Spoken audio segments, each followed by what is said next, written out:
रखता है, अपनी कहने में रुचि रखता है।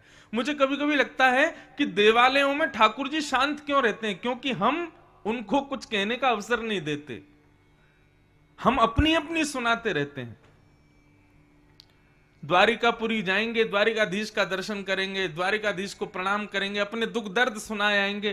कभी द्वारिकाधीश से पूछा आप कैसे हो, आप ठीक हो?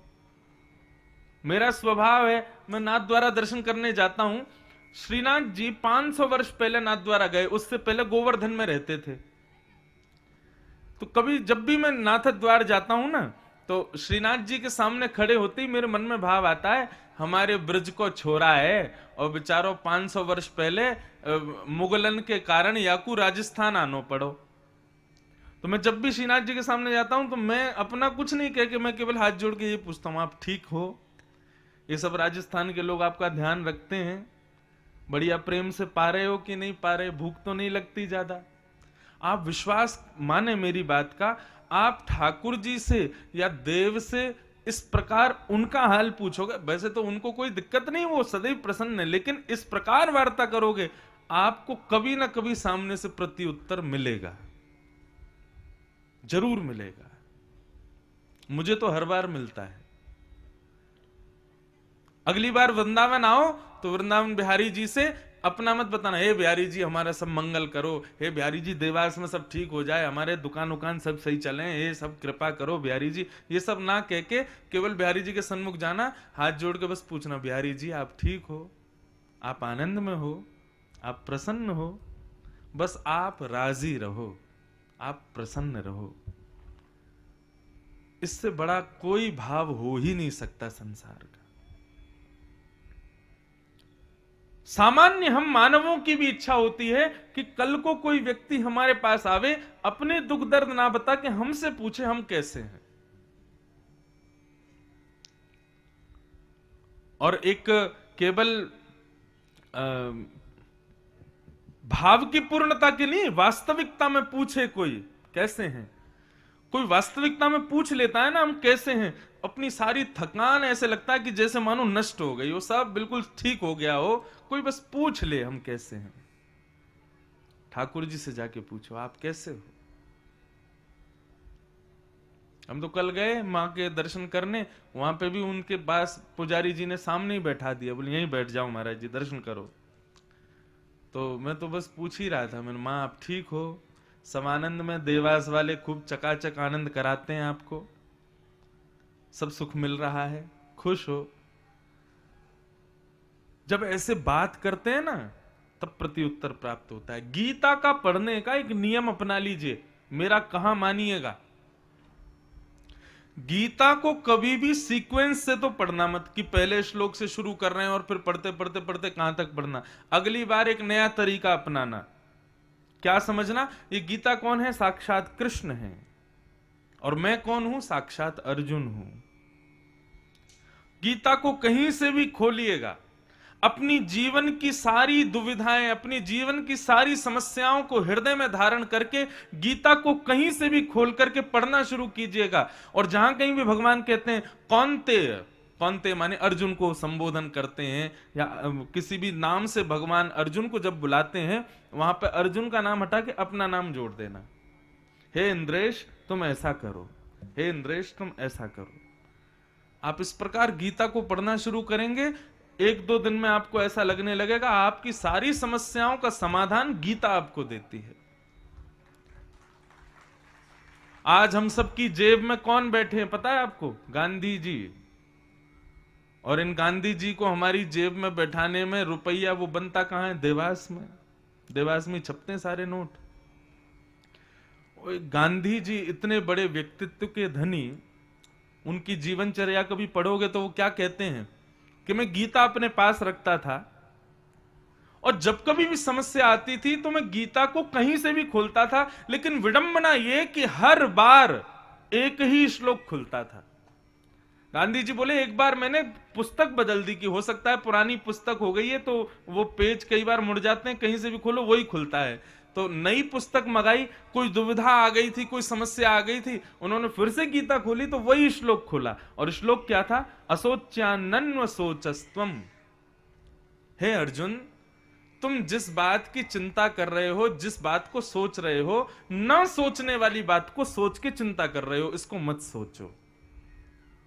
गांधी जी बोले, मैं इतना शांत हो जाता था, इतना मेरा हृदय बिल्कुल ऐसा लगता था मानो किसी ने ठंडी व्यार मेरे ऊपर छोड़ दी हो, मैं बिल्कुल शांत हो जाता था मेरा चित्त।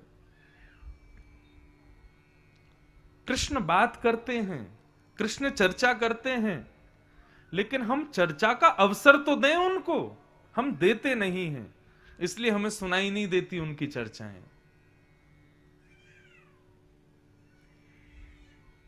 अवसर दीजिए, ठाकुर जी से कभी कभी चर्चाएं कीजिए। कर्माबाई क्या करती है? कर्माबाई के पिताजी तीर्थ यात्रा पर गए और कर्माबाई से केवल इतना कह के गए थे कि कर्मा, तुम मेरे ठाकुर जी का ध्यान रखना और जब तक इनका भोग ना लगे तब तक कुछ पाना मत। अब एक सामान्य बात कह के गए थे कि ठाकुर जी का केवल भोग लगा के तुमको पाना है, लेकिन कर्मा का भाव देखो। बिना नहाए धोए सुबह उठते ही केवल सीधे बिना नहाए धोए रसोई में घुस गई और खिचड़ी बना रही है ठाकुर जी के भोग के लिए। अब उसको क्या पता कि स्नान करना पड़ता है, पवित्रता का ध्यान रखना पड़ता है, लेकिन नहीं, सहज भाव से प्रवेश कर गई रसोई घर में, बनाने लगी खिचड़ी। ठाकुर जी के सन्मुख जब पात्र में रखा तो ठाकुर जी से कहती है, और एक और बात कहते हैं कि कर्माबाई जब खिचड़ी बनाती तो उस समय दातुन करती रहती थी और देखती थी खिचड़ी कहीं जल ना गई हो, तो कलची कहीं दूर होती थी तो दातुन के पीछे के भाग से खिचड़ी चला भी देती थी। ऐसी खिचड़ी खाने के लिए भगवान जगन्नाथपुरी से दौड़ के आते थे। क्यों? क्योंकि कर्मा का स्वभाव, कर्मा का निर्मल हृदय, कर्मा का वो भाव ठाकुर जी को अवसर देता था बोलने का, आने का। हम अवसर देते नहीं हैं। एक बात मेरी स्पष्ट रूप से जान लीजिएगा, ठाकुर जी को सबसे ज्यादा अप्रिय कौन है? जो बहुत बुद्धिमान और बहुत चतुराई दिखाते हैं ना, ठाकुर जी को सबसे ज्यादा बुरे लगते हैं वो। जो सरल रहे, जो सहज रहे, निर्मल मन जन सो मोह पावा, मोह कपट छल छिद्र ना भावा। जो सरलता में, सहजता में रहता है ना, ठाकुर जी को वो प्रिय है। इसलिए आप यदि ज्यादा चतुर हो, ज्यादा बुद्धिमान हो, संसार के लिए आप अच्छे हो सकते हो, लेकिन ठाकुर जी को कभी प्रिय नहीं रहोगे। इसलिए जितना हो सके, जो अपनों सुख चाहे हो तो मूर्ख बन के रहो। स्वयं कितने भी बुद्धिमान हो, कितने भी श्रेष्ठ क्यों ना हो, लेकिन स्वयं को ऐसा बता करके रहा करो कि कुछ आता ही नहीं है। सहजता में रहो, ठाकुर जी के प्रिय बनो। तो कल हमने बड़े प्रेम और भाव से ठाकुर जी का जन्मोत्सव मनाया, नंदोत्सव मनाया। नंदस्त्वात्मज उत्पन्ने जाता ह्लादो महामना, आहूय विप्रान् वेदज्ञान स्नातः सुचिरलंकृत,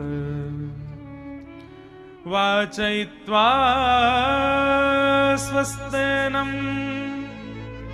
जातकर्मात्मजस्य वै कारयामास विधिवत् पितृदेवार्चनं यथा। नंद जी के आत्मज उत्पन्न हुआ है, नंद जी के घर लाला हुआ है। और जैसा कि मैंने कल के प्रसंग में भी बताया था कि नंद बाबा ने पुत्र की कामना तो की थी भगवान से, लेकिन कामना के पीछे उद्देश्य क्या था? विष्णु आराधनार्थाय, गौ सेवा, संत सेवा, भगवत सेवा, इन भावों से पुत्र की कामना की थी। भगवान से किसी भी वस्तु की कामना करने की मेरी व्यासपीठ छूट देती है, करो कामना खूब, लेकिन कामना का उद्देश्य भगवत चरण अनुराग ही होना चाहिए। मेरी बात समझ रहे हैं ना आप लोग? मना किया जाता है कि ठाकुर जी से कुछ मत मांगो, लेकिन मैं छूट देता हूं, जो मन हो मांगो। लेकिन ठाकुर जी से प्रार्थना करना, हे नाथ ये वस्तु मुझे दे दो, लेकिन इस वस्तु से मेरी भक्ति में वर्धन होना चाहिए, कहीं मेरी भक्ति दूर ना हो जाए। भक्ति का संपुट लगा के वस्तु मांगोगे तो वस्तु भी भक्ति स्वरूपा हो जाएगी। मैं अपनी कथा में कभी कभी कहा करता हूं कि अपने दुर्गुणों की लिस्ट बनाओ, मेरे अंदर कितने दुर्गुण हैं, अवगुण हैं।